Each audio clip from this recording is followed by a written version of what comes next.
But I want to go real quick too to the point about NIL, and I want to ask you this, Craig. Do you think that would actually ruin the game?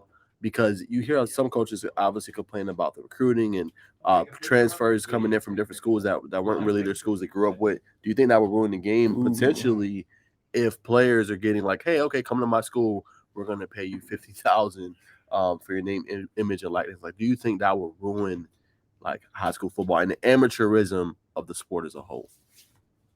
Well, I think it would be interesting if it happened in Georgia, because you might see guys moving in from out of state, and then That's a good point. and then that could displace you. That's your team you grew up in, and next thing you know, you have a move in. That's a good point. Yeah, a young starter. So I think that would be the biggest threat. Right. But I mean, there's always teams that are gonna be homegrown and home built, and then they're gonna square off, and sometimes that gives them the advantage. But I don't know. Things are definitely progressing quickly. I do think anyone that says a player is not allowed to profit off their names, I think that's a hard thing to argue. But just in turn, I mean, if you're a 5-star in high school and you want to hold a camp or you want to hold an event, I just don't see why that's a problem. But yeah, if it gets to the point where schools are literally paying kids, I think that's the part that worries me. 100%. I mean, other than that, like you said, I think you should be able to profit in some ways off of your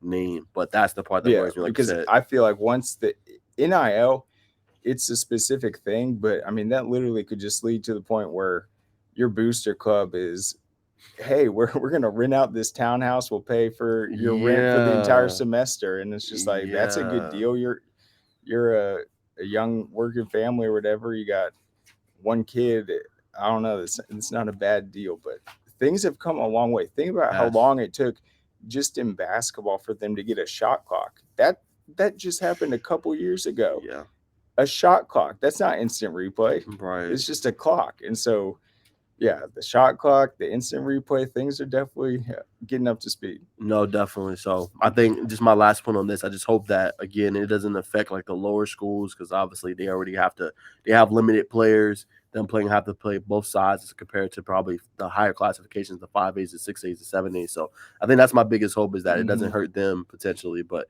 it's going to be something to watch, and they're definitely going to have some kind of regulation in place where it doesn't, affect the